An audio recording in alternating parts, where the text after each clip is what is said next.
چاہتے ہو تمہارے گھر سے غربت بھاگ جائے؟ چاہتے ہو تمہارے گھر سے فقر دوڑ جائے؟ اس نے کہا جی چاہتا ہوں۔ فرمایا پھر عمر کے دروازے پہ آنے کی ضرورت نہیں ہے۔ وہ ایک نوجوان تھا مدینہ کا رہنے والا، روزانہ فجر کی نماز مسجد نبوی میں پڑھتا، اور پھر وہ فوراً امیر المؤمنین حضرت سیدنا فاروق اعظم کے دروازے پہ آ کے بیٹھ جاتا۔ حضرت عمر جب باہر آئے دروازے سے تو دیکھا نوجوان بیٹھا ہے۔ وہ بھائی کیسے آنا ہوا؟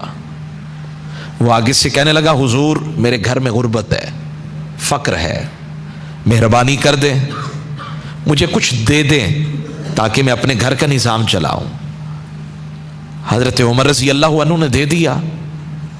اگلا دن پھر جب فجر کی نماز پڑھ کر گھر میں گئے، جب واپس آئے تو رعا عمر مجیئہ لاجل الطلب، پھر دیکھا وہ پھر دروازے پہ بیٹھا ہے۔ بعض لوگوں کو لت پڑ جاتی ہے نا، مانگنے کی بھی ایک چس ہے۔ تو حضرت عمر نے دیکھا کہ وہ بار بار حضرت عمر کے دروازے پہ آ کے بیٹھ جاتا ہے، تو حضرت عمر جلالی تھے، جلال میں آ گئے۔ فرمانے لگے وہ بھائی روزانہ ہی آ جاتے ہو، ٹھیک ٹھاک ہو، چنگے بھلے ہو، کما سکتے ہو، محنت کر سکتے ہو۔ اور یہ جملہ ذہن کیجئے گا، حضرت عمر کہنے لگے اذهب، چاہتے ہو تمہارے گھر سے غربت بھاگ جائے؟ چاہتے ہو تمہارے گھر سے فقر دوڑ جائے؟ اس نے کہا جی چاہتا ہوں۔ فرمایا پھر عمر کے دروازے پہ آنے کی ضرورت نہیں ہے،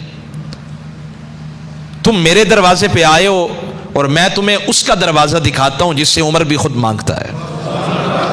اذهب فتعلم القرآن، اگر چاہتے ہو دنیا میں سب سے بڑے امیر بن جاؤ تو پھر کہیں جانے کی ضرورت نہیں، عمر کا دروازہ کھٹکھٹانے کی ضرورت بھی نہیں ہے، جاؤ قرآن سیکھو۔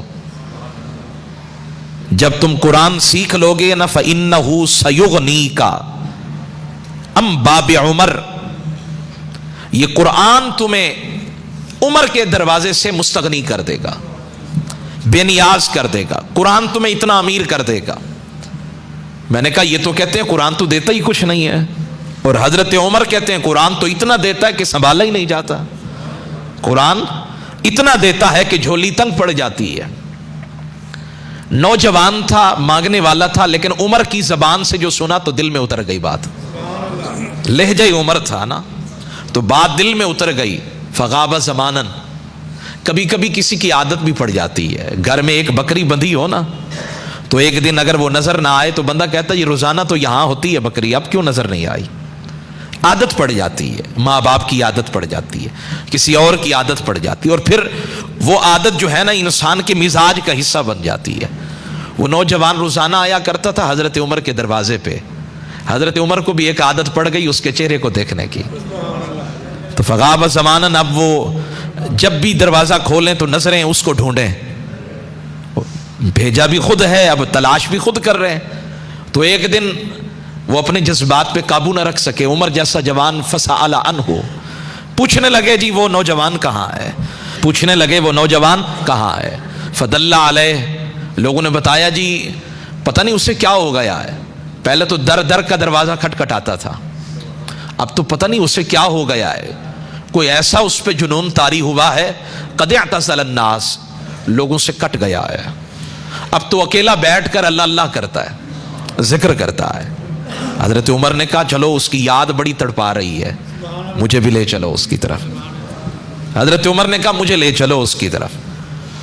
امیر المؤمنین عمر بن خطاب جا رہے ہیں ملاقات کے لیے، اور جب گئے تو جا کر دیکھا کہ وہ قرآن کی تلاوت کیے جا رہا ہے۔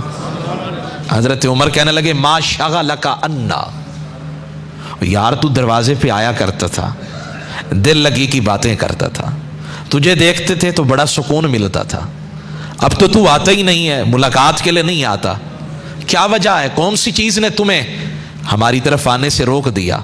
پتہ ہے اس نوجوان نے کہا کیا ہے؟